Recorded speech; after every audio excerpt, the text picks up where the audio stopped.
आज के इस वीडियो में कक्षा 12 के भौतिक विज्ञान पेपर हल के बारे में बताया जाएगा। 2025 में जो एग्जाम हुए थे, पेपर का कोड 346 JW के प्रश्नों को हल करके आज के इस वीडियो में बताया जाएगा। पिछले भाग में प्रश्न नंबर 1 से लेकर के 6 तक के सभी प्रश्नों को जो है हल करके वीडियो अपलोड कर दिया गया है। यदि उस भाग का वीडियो जो है आप सभी विद्यार्थी नहीं देखे होंगे तो डिस्क्रिप्शन बॉक्स में उस वीडियो का लिंक दे दिया गया है, वहां से जाकर के वीडियो को देख सकते हैं। और आज के इस वीडियो में जो है प्रश्न नंबर 6 का जो है पहला क्वेश्चन जो है आज समझेंगे, वैद्युत धारा के चुंबकीय प्रभाव से क्या अभिप्राय है।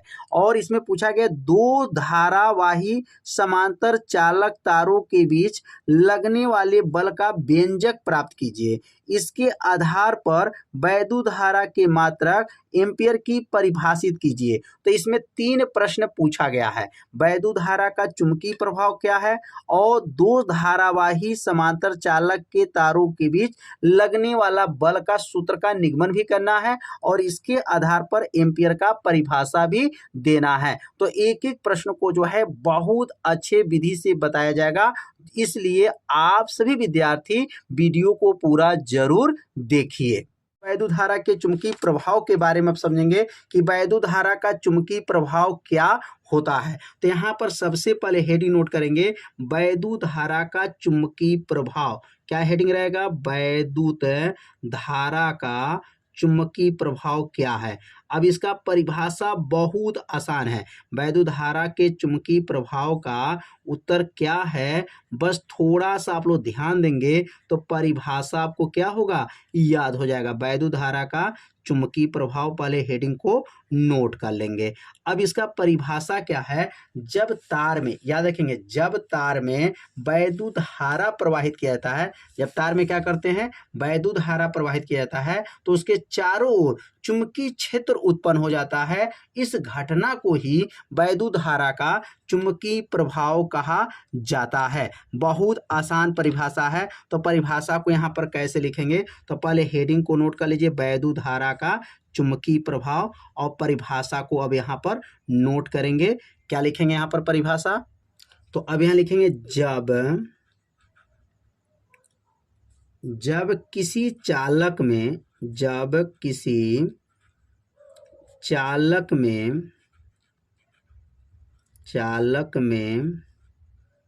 वैद्युत धारा प्रवाहित किया जाता है, वैद्युत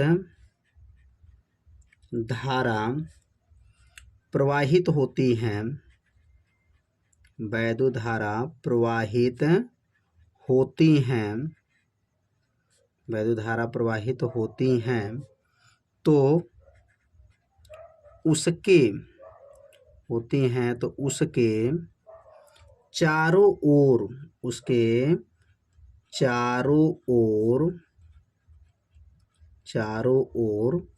चुंबकीय क्षेत्र उत्पन्न हो जाता है। क्या उत्पन्न हो जाता है? चारों ओर चुंबकीय क्षेत्र उत्पन्न हो जाता है, चुंबकीय क्षेत्र उत्पन्न हो जाता है, उत्पन्न हो जाता है। इस घटना को उत्पन्न हो जाता है, इस घटना को क्या कहते हैं, इस घटना को वैद्युत धारा का, इस घटना को वैद्युत धारा का चुंबकीय प्रभाव कहते हैं, वैद्युत धारा का चुंबकीय प्रभाव कहते हैं, वैद्युत धारा का चुंबकीय प्रभाव। कितना आसान परिभाषा है, 2 बार पढ़िए, परिभाषा क्या होगा, याद हो जाएगा।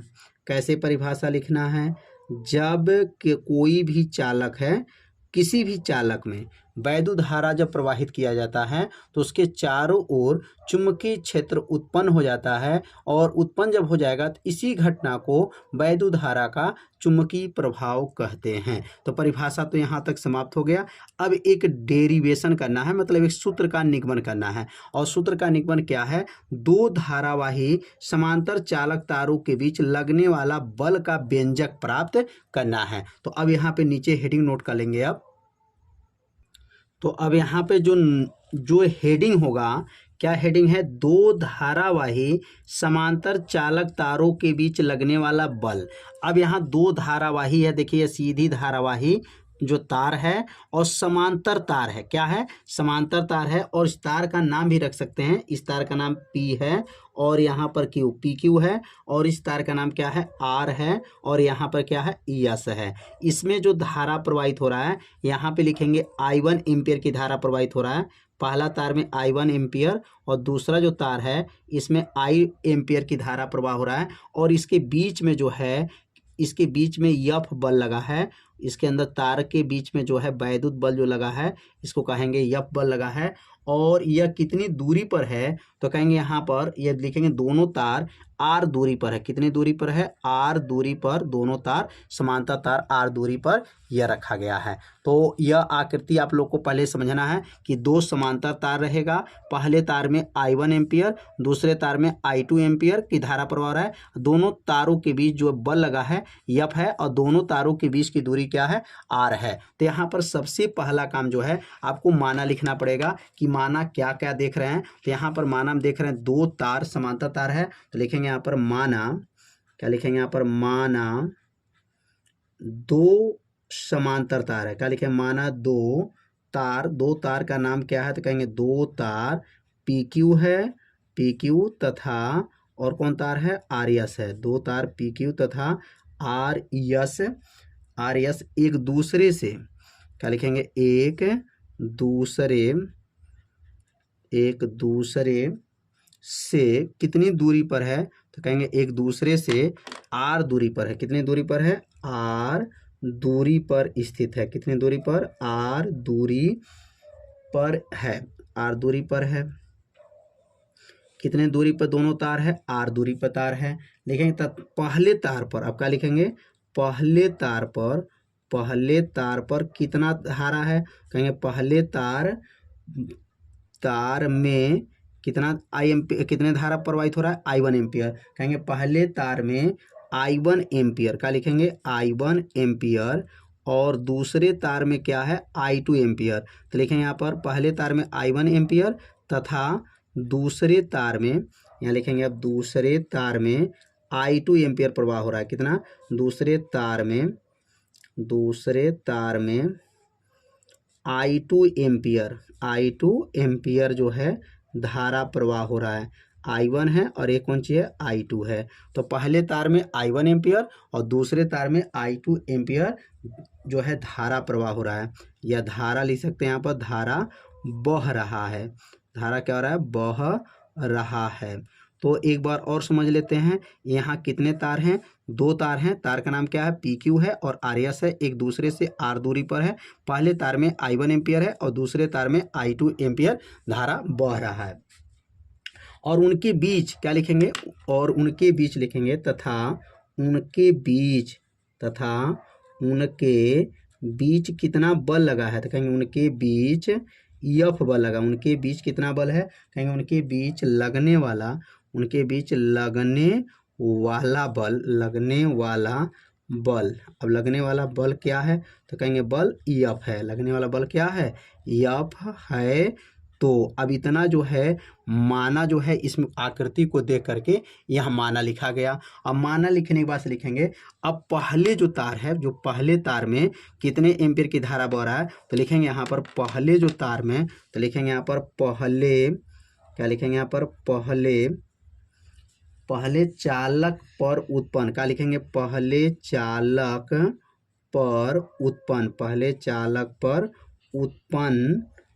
चालक पर उत्पन्न जो है चुंबकीय क्षेत्र।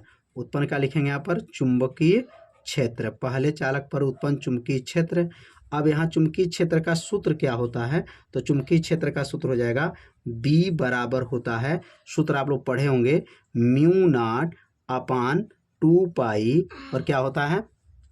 बटा I/R होता है। लेकिन ये पहले तार पर है तो इसलिए यहाँ पे क्या लिखेंगे? B है तो इसको B1 कर लेंगे, बराबर हो जाएगा। और यहाँ पर क्या होगा? μ0 हो जाएगा अपान क्या हो जाएगा 2 पाई हो जाएगा। और ये आई है तो इसमें पहले तार है तो I1 हो जाएगा और आर है तो आर ही रहेगा। ये बन जाएगा समीकरण नंबर 1। तो पहले तार पर उत्पन्न चुंबकीय क्षेत्र कैसे निकाले हैं एक बार रिवीजन करते हैं। पहले चालक पर उत्पन्न चुंबकीय क्षेत्र B बराबर mu naught upon 2 pi I बटा आर होता है। तो ये B1 हो गया, पहले तार हो गया म्यू नाट अपान 2 पाई I1 बटा आर, ये बन गया समीकरण नंबर 1। तो पहले तार पे जो है उत्पन्न चुंबकीय क्षेत्र खत्म। अब बल यहाँ पे गणना करेंगे तो अब लिखेंगे दूसरे, क्या लिखेंगे यहाँ पर दूसरे, क्या लिखा जाएगा दूसरे तार पर, अब लिखेंगे यहाँ पर दूसरे, लिखेंगे दूसरे चालक पर लगने वाला बल। तो लिखेंगे दूसरे चालक पर लगने वाला बल, लिखेंगे दूसरे चालक पर लगने वाला बल। तो लगने वाला बल, तो बल का सूत्र क्या होता है, तो चालक पे लगने वाला बल का सूत्र जो होता है यफ बराबर सूत्र होता है, यफ बराबर क्या हो जाएगा, यफ बराबर आई बी यल साइन थीटा होता है। ये तो सूत्र हो गया, यह बराबर आई बी एस साइन थीटा। अब इसमें मान को भरेंगे तो यह दूसरे चालक है इसलिए इसको F2 भी कर सकते हैं, ये F2 हो जाएगा। और ये दूसरे चालक है तो दूसरे चालक में I2 एम्पियर है। और ये पहले वाले चालक जो उत्पन्न चुंबकीय क्षेत्र था वो दूसरे में उपयोग कर लेंगे तो यह B1 ही रहेगा और यल ही रहेगा क्योंकि तार की लंबाई यल है। और यहाँ का लिखेंगे साइन थीटा रहेगा। यहाँ थोड़ा सा ध्यान देंगे, इसको F2 कर सकते हैं और ये I2 क्यों, क्योंकि दूसरे चालक में बहने वाली धारा है। और ये B1 क्या है, पहले चालक में जो उत्पन्न चुंबकीय क्षेत्र है वो दूसरे में भी उत्पन्न चुंबकीय क्षेत्र उतना ही रहेगा, ये B1 रहेगा यल साइन थीटा। और ये बन जाएगा समीकरण नंबर क्या बनेगा 2 बन जाएगा। अब ये B1 का मान जो निकला है ये B1 के जगह पर रख देंगे। तो B1 के जगह पर जब रखेंगे तो क्या लिखेंगे यहाँ पर, समीकरण 1 का मान जो निकला है, समीकरण 1 का मान जो निकला है, समीकरण 1 का मान B1 का जो मान निकला है वह समीकरण नंबर 2 में रखेंगे। समीकरण क्या करेंगे 2 में रखने पर, अब समीकरण 2 में रख देंगे, समीकरण 2 में रखने पर अब किसके जगह पे रखेंगे तो ये B1 के जगह, B1 को हटा देंगे और B1 वाला मान को यहाँ पर रख देंगे। तो क्या बन जाएगा, तो अगला लाइन जो बनेगा यफ बराबर हो जाएगा, यफ बराबर, अब यफ बराबर हो गया। अब यहाँ पर I2 है तो यहाँ I2 रहेगा, B1 का मान हट जाएगा, B1 का मान क्या होगा म्यू नाट अपान 2 पाई हो जाएगा, 2 पाई I1 बटा क्या है आर, उसके बगल में क्या है यल और उसके बगल में क्या है साइन थीटा हो जाएगा। तो क्या बना यहाँ पे मान रखेंगे यफ बराबर I2, यह I2 उतर जाएगा, B1 का मान म्यू नाट अपान 2 पाई I1 बटा आर और यल साइन थीटा। अब इसको सीधा क्रम में लिख देंगे, सीधा क्रम में जब लिखाएगा तो क्या बनेगा, यफ बराबर होगा म्यू नाट अपान 2 पाई, म्यू नाट अपान क्या हो जाएगा 2 पाई हो जाएगा। और यहाँ लिखेंगे I1 क्या हो जाएगा I1 I2 बटा आर और बगल में यल और ये क्या बनेगा साइन थीटा हो जाएगा। यही जो है सीधे धारा, सीधे जो है समांतर तार के बीच में लगने वाला बल का सूत्र आ गया। अगर यहाँ साइन थीटा के मान बात करते हैं तो थीटा यहाँ सीधा तार है तो 90 अंश का कोण पर है, इसलिए यहाँ साइन थीटा के जगह पर 90 अंश रख सकते हैं। थीटा के जगह हटाएंगे और साइन थीटा 90 अंश रखेंगे और साइन 90 अंश का मान क्या होता है 1 होता है। तो अगला लाइन जो है यहाँ पर थीटा का मान रख लेंगे। तो यह सूत्र का निगमन जो किया गया बहुत आसान विधि से किया गया है, बहुत सरल विधि से किया गया है। एक बार ध्यान देंगे, पहले तार में उत्पन्न चुंबकीय क्षेत्र निकालिएगा और जब चुंबकीय क्षेत्र निकल जाएगा तो दूसरे चालक पे लगने वाला बल जब निकालेंगे तो यह I2 रहेगा और ये B1 रहेगा, क्योंकि चुंबकीय क्षेत्र जो B1 वाला है इसमें यूज करना रहता है। और यल लंबाई है, जो तार की लंबाई है उसको यल ही मानेंगे। और यहाँ दोनों तार बराबर है, याद रखिए L1 L2 नहीं लेंगे, केवल यल लंबाई का तार है तो इसलिए यहाँ पर यल रहेगा। और अब रखेंगे साइन थीटा, थीटा के जगह पर अब 90 अंश रखने जा रहे हैं। अब यहाँ थीटा बराबर जो है, थीटा बराबर जब 90 अंश रखेंगे तो क्या सूत्र बना था, यफ बराबर सूत्र था म्यू नाट अपान 2 पाई और क्या था यहाँ पर I1 था, I2 था, R था और यल साइन थीटा। तो थीटा के जगह पर 90 अंश हो गया।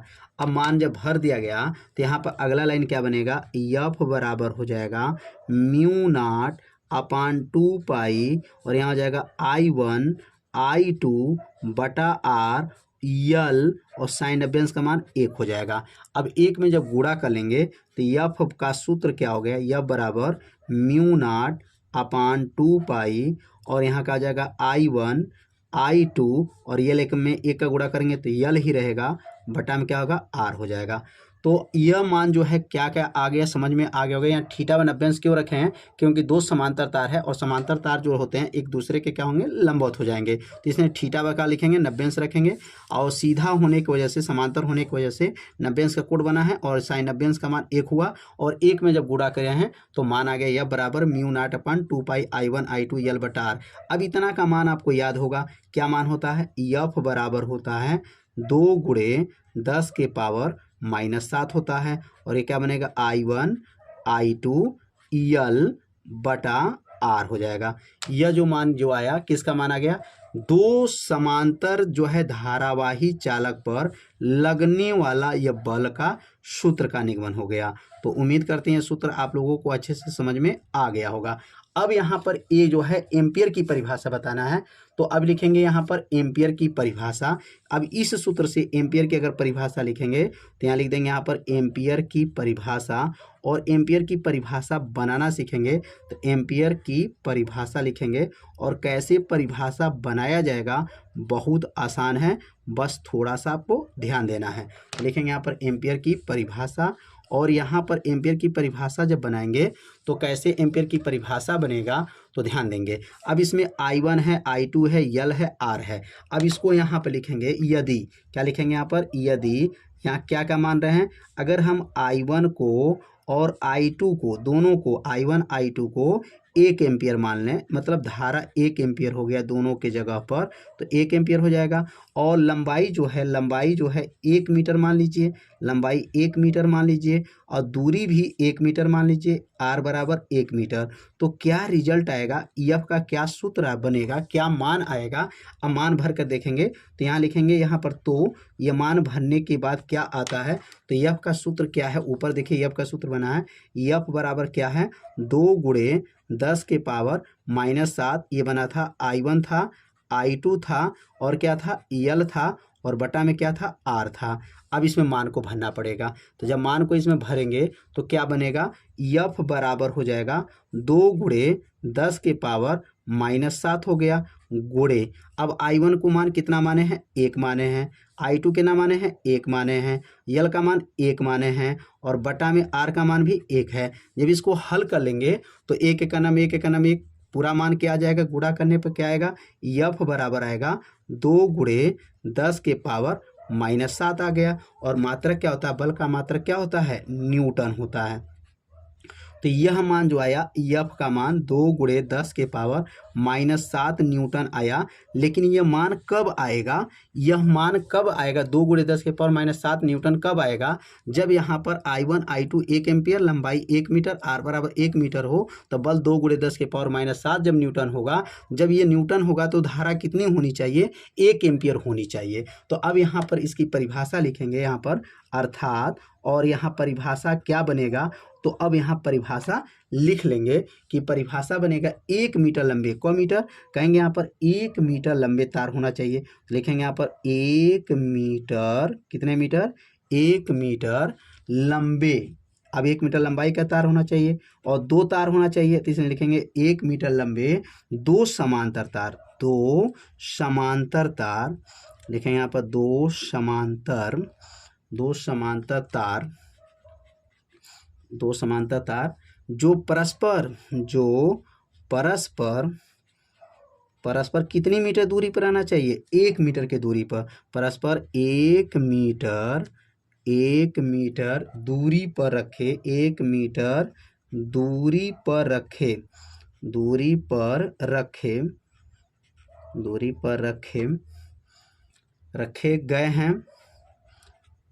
रखे गए हैं तथा उनके बीच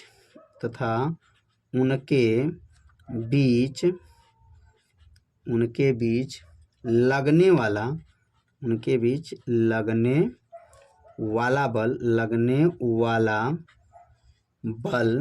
वाला बल कितना होना चाहिए, लगने वाला बल 2 गुणे 10 के पावर लगने वाला बल क्या है 2 गुणे 10 के पावर -7 न्यूटन, 10 के पावर -7 न्यूटन हो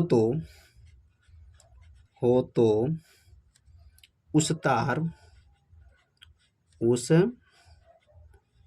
तार में प्रवाहित धारा, उस तार में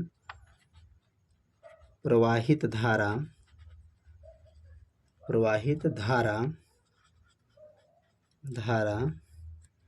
1 एम्पियर होगा, 1 एम्पियर होगा। तो